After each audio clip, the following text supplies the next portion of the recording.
6 number, নফল ইবাদত। যত পারা যায় ইশরাক পড়েন, যত পারা যায় তাহাজ্জুদ পড়েন। এই 10 দিন যত নফল নামাজ পড়বেন আপনার জীবনে বরকত দিবে একজন, বলেন সবাই তিনি কে? এবং হাদিসে আসছে, এটা খুবই সুন্দর একটা হাদিস, জিলহজ মাসের প্রথম 10 দিন যেই বান্দা নফল ইবাদত করে সময় কাটায়, আল্লাহ তার জীবনটাকে রহমত দ্বারা ভরপুর করে দেয়। সুবহানাল্লাহ পড়েন সবাই। অতএব 6 নাম্বার আমল হচ্ছে আমরা বেশি বেশি নফল ইবাদত করব, নামাজ পড়ব।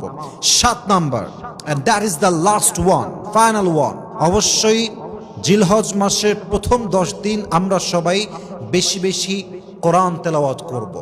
কোরআন তেলাওয়াত এমন একটা দামি আমল, বান্দা যখন কোরআন তেলাওয়াত করে মনে হয় যে বান্দা দুনিয়াতে বসে বসে জাস্ট মুখ নাড়িয়ে নাড়িয়ে তেলাওয়াত করছে, বাট ব্যাপারটা এক্স্যাক্টলি এমন নয়। বান্দা যখন তেলাওয়াত করে বান্দা সরাসরি আল্লাহর সঙ্গে কথা বলতে শুরু করে দেয়। সুবহানাল্লাহ পড়েন সবাই।